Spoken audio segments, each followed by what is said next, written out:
자, 오늘 말씀 함께 보시기 전에 잠깐 짧은 동영상 하나 보고 같이 말씀 보겠습니다. 영상을 틀어주십시오.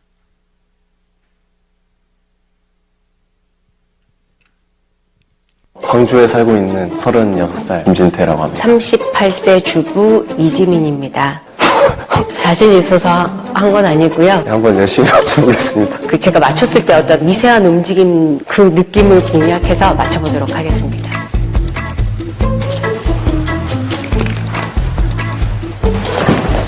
직업을 맞추는 거예요. 손을 만들어서.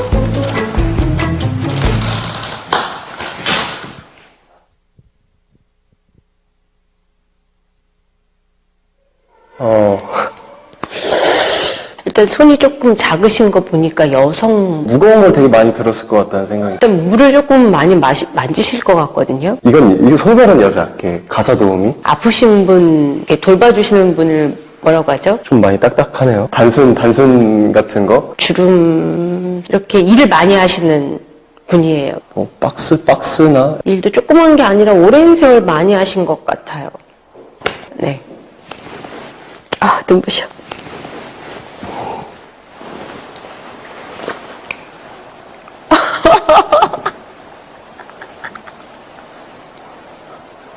엄마 여기서, 엄마 여기 왜 있어?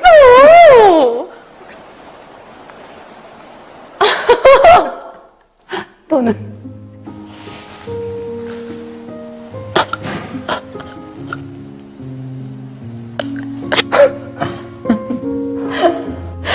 놀랬지? 엄마는 이런 줄 몰랐잖아. 왜 울어, 아이. 손이 너무 딱딱해가지고. 진짜. 뭐 내 손이 어때서 그래. 어쩐지 오늘 아침에 전화를 안 받더라. 뭔가 약간 이 제작진분들 저를 약간 죄인으로 만드는 듯한 느낌인데. 근데 여기 온다고 안 했어. 엄마 진짜 엄마한테 갔을 뻔했어. 전화 안 받아서. 진짜 너무 눈물이. 애들 다 어떻게 왔어? 애 아빠한테 맡겨놓은 거지. 제가 만진 손의 직업은 제가 오늘 만진 손의 주인공의 직업은 엄마였습니다. 엄마입니다.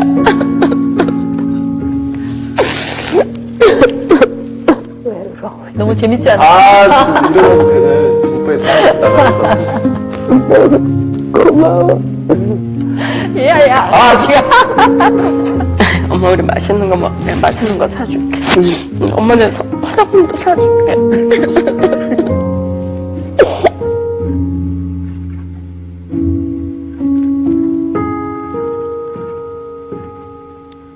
우리가 함께 본 영상이 참 많은 의미가 있습니다. 제가 몇 번을 봤는데도 눈물이 자꾸만 이렇게 울컥울컥 올라오는 영상이에요. 자, 이 영상은 눈을 감은 사람이 앞에 앉은 사람의 손을 만지면서 그 사람의 직업을 추측해보는 그러한 프로그램입니다. 여러분, 우리가 다 알고 있는 것처럼 이 손은요, 그냥 살이나 뼈로 이루어진 그냥 신체의 기관을 의미하지는 않습니다.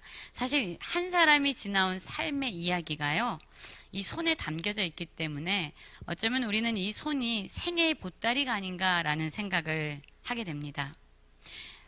아마도 이 프로그램을 계획한 사람은 손을 만지면 그 사람이 인생이 어떻게 살아왔는지 다 예측할 수 있기 때문에 그 사람의 직업을 맞출 수 있을 것이다 라고 추측했기 때문에 이 프로그램을 기획하지 않았나 라고 생각이 들어요.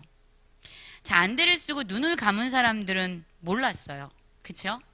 근데 그들이 만진 손이 누구의 손이었습니까? 바로 엄마의 손이었습니다. 그 엄마의 손은요, 늘 자녀와 함께 있었던 손이에요. 자녀와 함께 있으면서 그 자녀가 아프거나 다치면은 그 자녀를 일으켜준 손이고, 또한 그 자녀의 머리를 쓰다듬어 줬던 손이고, 그 자녀를 위해서 끊임없이 부지런하게 일을 한 손이었습니다. 그들을 돌보고 키우기 위해서 많은 수고를 담고 있는 손이 바로 엄마의 손이었어요. 그런데 여러분, 아마 많은 자녀들은 그 엄마의 손을 그렇게 자세히 만져본 경험이 없을 거예요. 그렇게 유심하게 들여다본 적도 없을지도 모르겠습니다.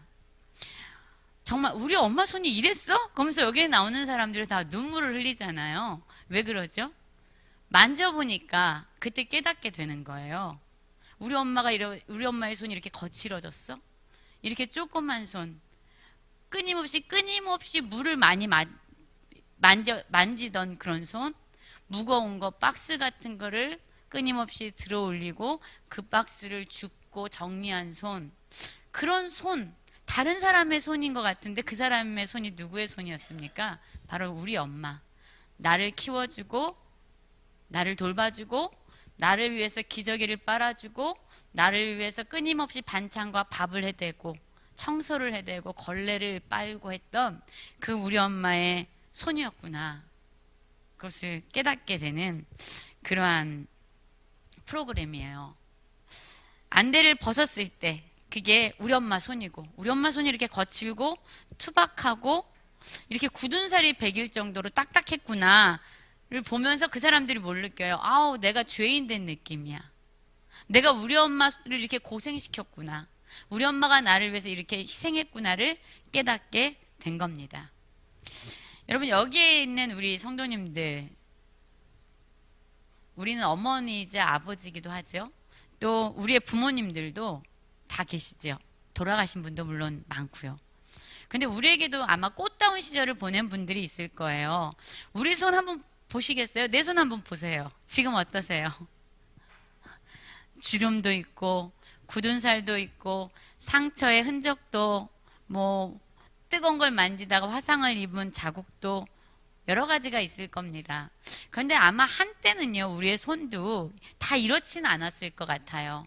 무거운 거 한 번도 들어본 적 없고, 물에 한 번도 손을 담가본 적 없고, 굳은 일은 다 남의 일이지 생각하면서 그냥 비단처럼 곱고 부드러웠던 그런 경험을 아마 우리들도 그런 적도 있지 않았을까라는 생각을 하게 됩니다.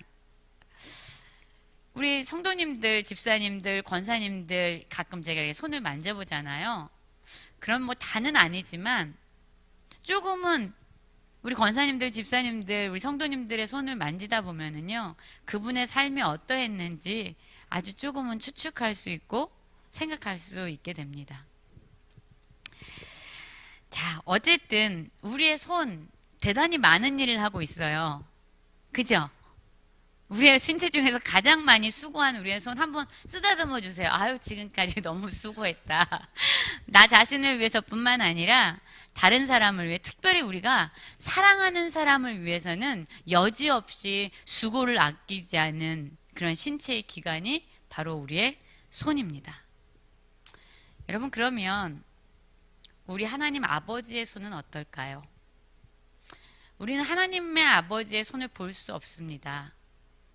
육신의 눈으로 볼 수 없기 때문에 사실 그 하나님의 손이 어떨까 상상해 보거나 그것을 마음속에 그려보는 일은 쉽지 않습니다.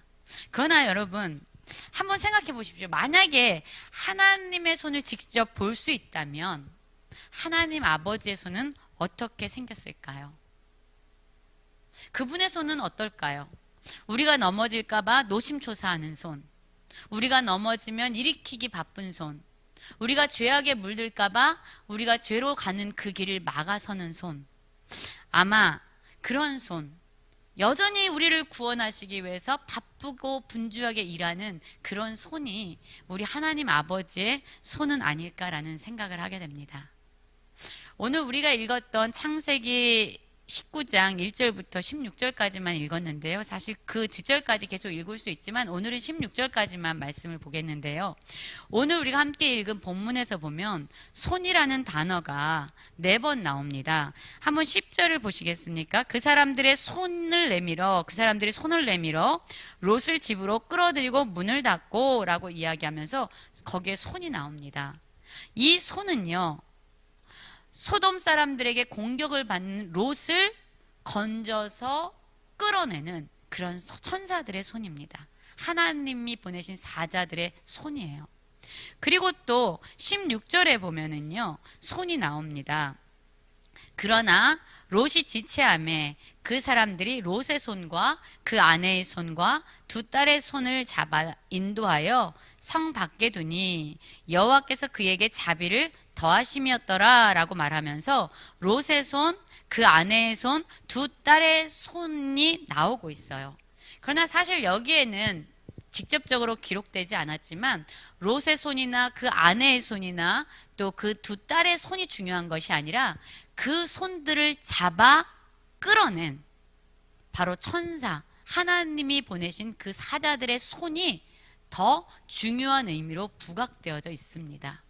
여기서도 여전히 소돔과 고모라, 곧 멸망할 그 소돔과 고모라에서 떠나지 못하고 주저주저하면서 지체하고 머뭇거리는 그 롯과 그 아내와 그 두 딸들을 잡아서 건져내고 끌어내는 그 하나님의 손이 그려져 있습니다. 그래서 이 손, 바로 하나님의 손이죠. 그 손이 여기에 묘사되어지고 그려져 있죠. 사실 오늘 우리가 함께 읽었던 이 배경이 되는 소돔 땅, 우리 다 아시죠? 이 소돔 땅은 어떤 땅이었습니까? 죄악이 간영한 땅이었어요. 그리고 죄가 심히 무거웠던 땅입니다. 큰 죄인이 거하는 땅이었어요. 그러나 사실 오늘 본문을 보면 그 땅을 찾아가는 두 천사의 이야기로부터 시작하는데요. 이 소돔 땅은 사실 어떤 땅이었냐면 이 롯은 아브라함의 조카라는 걸 우리는 다 알고 있죠. 아브라함이 갈대아 우르에서 살아갈 때에 하나님이 그를 찾아가서 그를 부르십니다. 그래서 아브라함이 갈대아 우르 땅을 떠나올 때에 그의 조카 롯을 데리고 하나님의 말씀을 따라오면서 마침내 가나안 땅에 이르게 되고 그 가나안 땅에 거주하게 됩니다. 그런데 이들이 소유가 많아지고 양과 소와 같은 가축이 많아지자 함께 살 수 없다는 것을 알게 되죠. 그래서 아브라함은 이 롯에게 너가 원하는 땅으로 가라. 네가 좌하면 내가 우할게. 너가 우하면 난 좌할 것이다. 그러면서 땅을 선택할 수 있는 권리를 주게 됩니다. 그러자 롯은 가만히 보는 거예요. 요단 땅을 걸쳐 보니까 소알에 이르기까지 아주 물이 풍성하고 심히 아름다운 땅이라는 것을 보게 됩니다. 바로 소돔 땅이 그랬어요. 육신의 눈에 볼 때는요, 아주 풍요로워 보이는 땅이었습니다. 물이 많기 때문에 가축을 기르기에 아주 적합한 땅이었습니다. 여호와의 땅처럼, 애굽 땅처럼 그렇게 풍요롭고 아름다워 보이는 그 땅이 바로 소돔 땅이었어요. 그래서 롯은 스스로 선택에 의해서 그 소돔 땅에 들어가서 살게 되는 거예요. 그런데 살다 보니까 그 땅이 어떤 땅입니까? 죄가 간영하고 죄가 심히 무거운 땅, 그러한 땅에서 그는 살게 된 것입니다. 베드로후서 2장 6절부터 8절을 보면 이런 얘기가 나와요. 무법한 자들의 음란한 행실로 말미암아 고통당하는 의로운 롯을 건지셨으니 이는 이 의인이 그들 중에 거하여 날마다 저 불법한 행실을 보고 들으므로 그 의로운 심령이 상함이라 라고 말하고 있어요. 결국 어떤 말씀이냐면요, 이 롯은요 눈에 보이기엔 아주 풍요롭고 아주 부유한 소돔과 고모라에 살았지만 그 땅에서 행해지는 죄악으로 말미암아 그 영혼이 어땠다는 거예요? 심령이 상하고 고통스러웠다는 겁니다. 롯이 풍요를 스스로 선택해서 들어갔지만 그 땅에서의 삶은 결코 행복한 삶은 아니었다라는 이야기입니다. 여러분, 우리도 그렇습니다. 우리도 풍요로운 삶을 원하죠. 우리도 부유한 삶을 원합니다. 세상의 가치를 따라서, 세상의 부유함을 따라서 우리도 하나님의 백성임에도 불구하고 그러한 세상의 방식대로 살아갈 때가 많습니다. 그러면 우리는 행복해질 거라는 그런 허황된 꿈을 가지고 살아가게 되죠. 그런데 우리는 다 경험했을 거예요. 이곳에 계신 우리 성도님들. 풍요를 따르고 물질을 쫓고 부요를 따르다가 보니까 여러분, 우리의 삶이 행복하십니까? 사실 그렇게 행복하지 않다라는 것을 우리는 종종 깨닫게 돼요. 오히려 그렇게 살아가는 삶 때문에 우리의 심령이 상하게 되고 우리가 고통을 받고 있구나를 깨닫게 되는 때가 아주 많이 생깁니다. 여러분, 오늘 바로 롯은 그러한 삶을 이야기합니다. 하나님의 백성이었음에도 불구하고 세상을 따라서 세상의 방식대로 세상이 쫓는 것을 쫓아 사는 그러한 삶은 하나님의 백성에게 행복을 보장해주지 않는다는 것을 말씀해주고 있습니다. 여러분, 이런 롯의 모습이 때로는 우리의 모습에서 많이 보여지곤 하는 것을 우리는 알게 돼요. 하나님의 백성임에도 불구하고 죄를 짓는지도 모르면서 죄를 지면서 만족할 수 없는 심령으로, 상한 심령으로 고통을 받으면서 여전히 세상을 떠날 수 없는, 세상이 원하는 그런 풍요를 쫓아 살아가지만 여전히 세상을 떠나 살지 못하는, 세상과 하나님 그 사이에서 양다리 거치고 살아가는 우리, 하나님을 우리의 삶의 주인이라고 하지만 여전히 때로는 물질이 우리의 삶의 주인이 되고 내 자신이 주인이 되는 양다리를 거쳐 살아가는 삶, 하나님의 말씀을 기준으로 살아가야 한다고 말하지만 세상의 가치를 절대로 포기할 수 없어서 두 가지를 다 붙잡고 머뭇거리면서 주저하면서 지체하는 그런 삶을 살아가는 모습이, 멸망받을 것을 알매도 불구하고 거기서 발딱 일어나서 떠나지 못하고 여전히 머물러 있는 삶을 살아가는 이런 롯의 모습이 어쩌면 우리의 삶의 모습과 많이 닮아 있는 것은 아닌가 하는 생각을 하게 됩니다. 여러분, 이러한 롯과 같이 세상과 하나님을 함께 붙잡고 살아가는 우리에게 하나님은 어떻게 일하실까요? 하나님은요, 세상 속에서 하나님의 백성임에도 불구하고 말씀이 아닌 세상의 가치를 따라 살아가는 우리에게 찾아오시는 하나님이십니다. 여러분, 오늘 말씀을 보면은요, 창세기 19장 1절부터 3절 말씀을 보면은요, 여전히 소돔 땅에서 부요함을 누리면서 고통을 받아가면서도 그 땅을 떠나 살지 못하는 이 롯을 건지기 위해서 하나님이 그를 찾아가십니다. 롯은요, 어쩌면 그 땅에서 스스로 먼저 빠져나와야 됐을지도 모르겠습니다. 그런데 그는 물질의 풍요로움과 세상의 가치를 결코 포기하지 못했습니다. 주저앉아 있었어요. 그러자 하나님이 이제 그를 찾아가시기로 결정을 한 거예요. 그래서 하나님이 그를 건져내시려고 그를 찾아가십니다. 여러분, 우리도요, 머물러 있으면 안 되는 자리에 머무를 때가 많아요. 우리가 서 있으면 안 되는 자리에 서 있을 때가 많습니다. 주저하면서 하나님이 우리의 삶의 주인이라고 말하면서 여전히 내가 내 삶의 주인으로 살아갈 때가 많습니다. 말씀을 붙잡고 살지 아니하고 세상의 가치를 가지고 살아가는 우리에게 하나님은 어떻게 하신다고요? 하나님은 우리에게 찾아오시는 분이에요. 왜 찾아오실까요? 사실 하나님은요, 소돔과 고모라를 멸하시기 위해서 천사를 보내셨다라기보다 멸망할 소돔과 고모라에서 롯을 건져내시기 위해서 소돔을 찾아가시는 분이에요.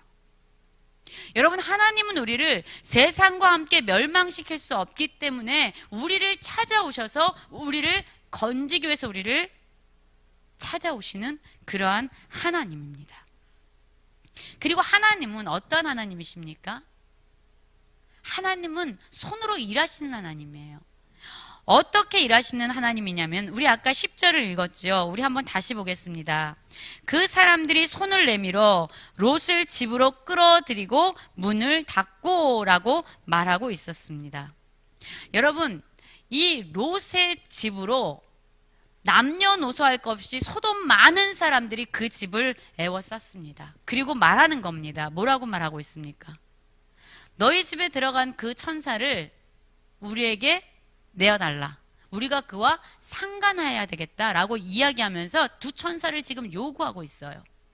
그러자 롯이 어떤 일을 행합니까?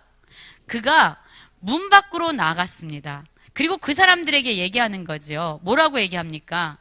남자를 가까이 하지 아니한 내 두 딸이 있으니까 그들을 마음대로 하고 이 사람들은 건드리지 말라라고 이야기하는 거예요. 여러분, 이 이야기가 얼마나 황당하고 얼마나 이해되지 않는 이야기인지 몰라요.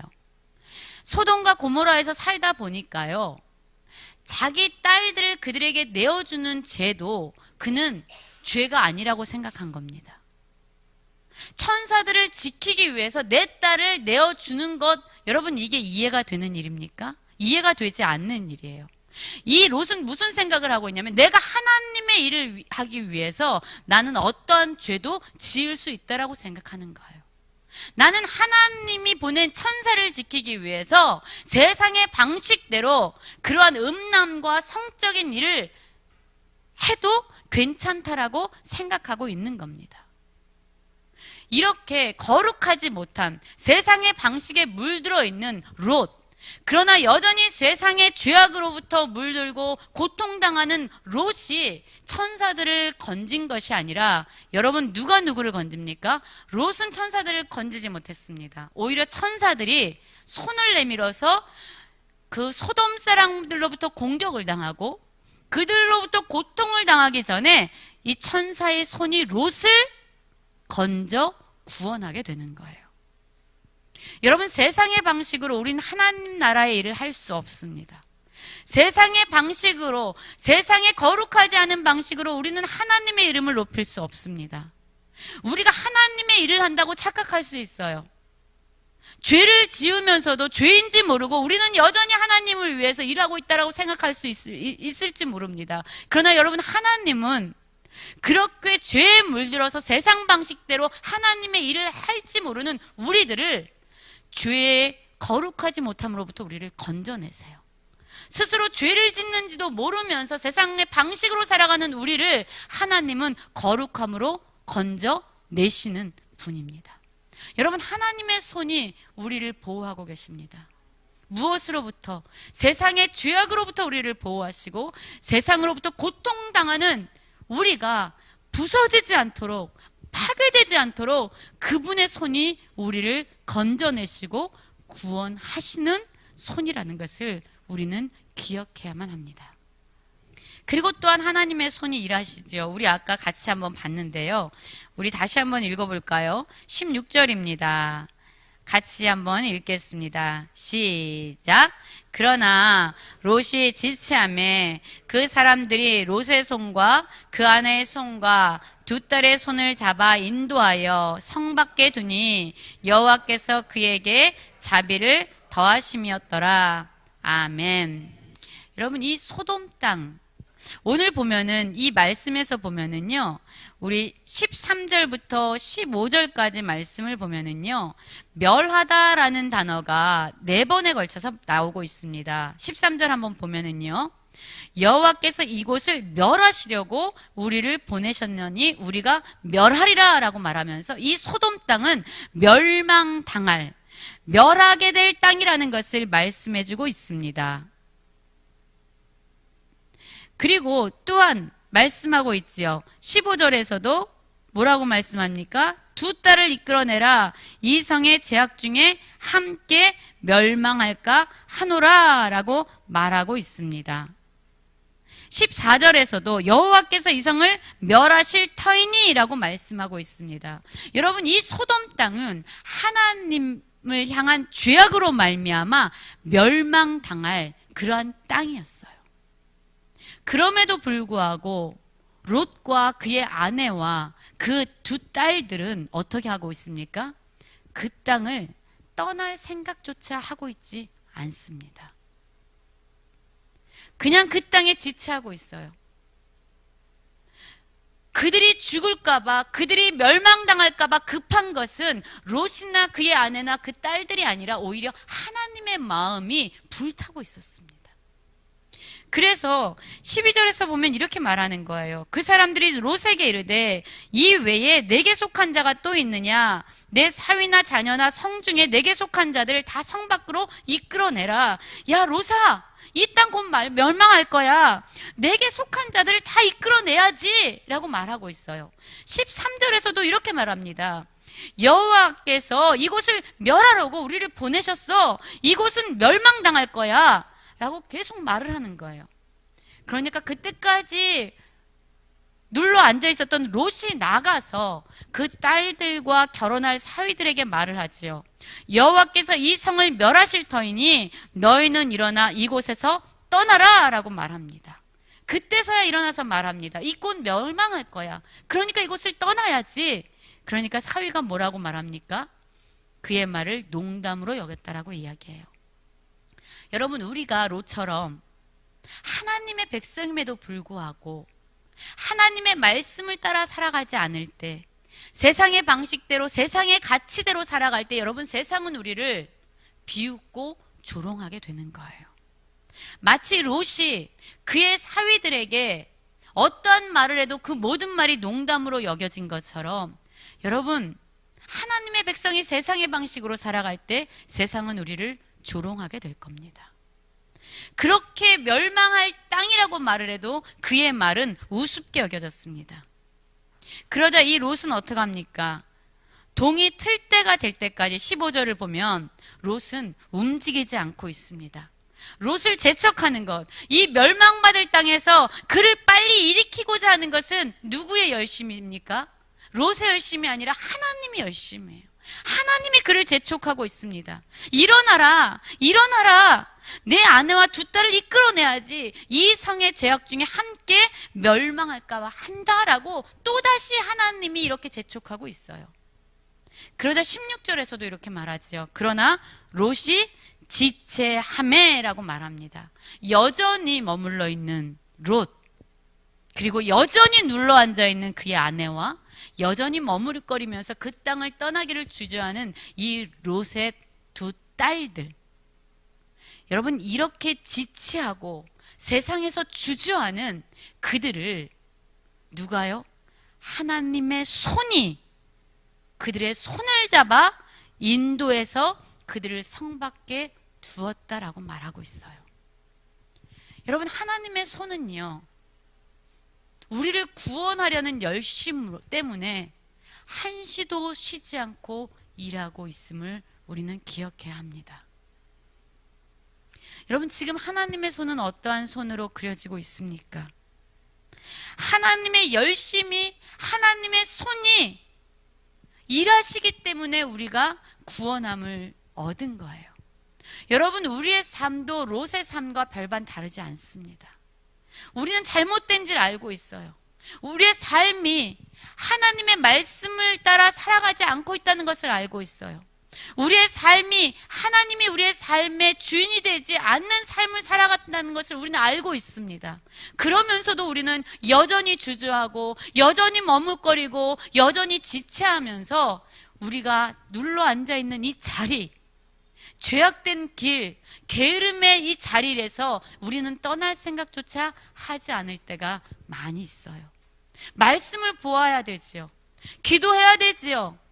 하나님을 찬양해야 되지요. 감사해야 되지요. 예배해야 되지요. 그럼에도 불구하고 우리는 그 좋은 것을 알고 마땅히 해야 될 일을 알매도 불구하고 우리는 내가 서 있는 이 자리에서 지체하고 주저하며 머뭇거릴 때가 너무 많아요. 우리는 그렇게 연약해요. 그런데 누가요? 우리가 부지런해서 우리의 열심 때문에 우리가 일어나는 것이 아닙니다. 그렇게 주저앉아 있는 우리 가운데 하나님의 손이 우리를 잡아 이끌어내시고 일으키시고 인도하시기 때문에 우리는 다시 하나님 앞에 서서 그분을 예배하는 하나님의 백성으로 살아가게 되는 것입니다. 여러분, 오늘 저는 이 말씀을 보면서 하나님의 손을 생각해 봤어요. 우리가 죄악에 빠져 있을까봐, 우리가 하나님을 멀리하고 우리가 하나님을 떠날까봐, 우리가 이 세상의 가치를 붙잡고 살다가 멸망당할까봐 하나님의 손이 얼마나 부지런하고 얼마나 열심히 일하고 있는지 모릅니다. 어쩌면 우리가 처음에 봤던 그 영상처럼 우리 하나님의 손은요, 거칠고 투박하고 굳은 살이 배겨서 단단하게 딱딱하게 굳어있는 손일지도 모르겠습니다. 1508년도에 알베르트 듀이러가 종이 위에 브러쉬와 잉크를 이용해서 그림을 하나 그렸습니다. 그 그림은 기도하는 손이라고 하는데요. 한번 영상 이게 다 아실 거예요. 이 그림 다 아시죠? 한 번쯤은 다 보셨을 텐데요. 이 그림은요, 기도하는 손은 독일 뉘른베르크 박물관에 전시되어 있습니다. 500년이 넘게 지났지만 지금도 독일 미술계에서는 이 위대한 작품으로 이 기도하는 손을 뽑고 있고요. 지금도 많은 사람들에 의해서 사랑을 받는 그림이에요. 이 그림에는 사연이 있습니다. 어떤 사연이었냐면요. 알베르트 듀이러, 이 그림을 그린 화가와 프란츠라는 이 친구는요, 한 마을에서 자란 같이 그림을 그렸던 단짝 친구였습니다. 그런데 그들은 너무나도 가난해서 제대로 된 그림 공부를 한 번도 할 수가 없었던 거예요. 그러자 어느 날 프란츠가 이 듀이러에게 제안을 합니다. 내가 열심히 일을 해서 내 학비와 생활비를 보낼게. 네가 먼저 미술학교에 가서 훗날 화가가 되어 돈을 벌면 그때 내가 미술 공부를 할 수 있게 네가 도와주지 않겠어? 이렇게 제안을 해요. 그리고 나서 듀이러는 미술을 공부하러 떠나게 되고요. 프란츠는 열심히 힘든 노동을 하면서 돈을 법니다. 그래서 돈을 벌어서 듀이러에게 미술 공부를 할 수 있도록 학비를 보내고 생활비를 보내게 돼요. 나중에 이 알베르트 듀이러는 되게 유명한 화가가 돼요. 그리고 1508년 친구의 도움으로 공부를 마치고 유명한 화가가 되어서 고향으로 돌아왔습니다. 그리고 그가 처음 간 곳이 어딜까요? 이 친구 프란츠의 집으로 간 거예요. 그런데 그 집에 가자 친구가 자기 방 탁자에 앉아서 두 손을 모으고 나지막한 소리로 기도를 하고 있는 모습을 보게 됩니다. 이 프란츠가 뭐라고 기도하고 있었냐면요. 주님, 저는 이미 험한 노동으로 손이 굳고 손마디가 굵어져서 섬세한 붓질을 해야 하는 그림을 그릴 수 없습니다. 하지만 저 대신에 내 친구 듀이러가 뛰어난 화가가 되었으니 저는 그것으로 더 이상 바랄 것이 없이 감사하고 감사합니다. 이렇게 기도하는 거예요. 그 프란츠의 기도를 듀이러가 뒤에서 듣다가 그가 무릎을 꿇고 맙니다. 그리고 그때 바로 종이를 꺼내서 그 친구 프란츠의 거칠고 투박해진 손을 그리게 됐는데 그 손이 바로 이 위대한 작품, 기도하는 손으로 탄생을 하게 된 거예요. 이 프란츠는 친구를 위해서 자신의 꿈을 버리면서까지 희생과 수고를 아끼지 않는 사랑의 손을 가진, 그러나 투박하고 거친 손을 가진 그러한 사람이었습니다. 여러분, 저는 이 손을 보면서 우리 하나님 아버지의 손이 이렇지 않을까라는 생각을 하게 됩니다. 우리를 구원하시기 위해서 여전히 일하시는 손, 우리를 세상의 죄악으로부터 보호하시는 손, 우리가 죽음과 멸망으로부터 파괴되지 않도록 우리의 생명을 보존하시는 손, 그리고 우리를 구원하시기 위해 하나밖에 없는 아들 예수 그리스도를 십자가에 내어주심으로 우리를 향한 자신의 사랑이 얼마나 크고 넓고 깊은지 우리에게 확증하여 보여준 손, 그것이 바로 우리 하나님 아버지의 손이 아닐까라는 생각을 하게 됩니다. 우리 이 시간 함께 기도하며 나가기 원합니다.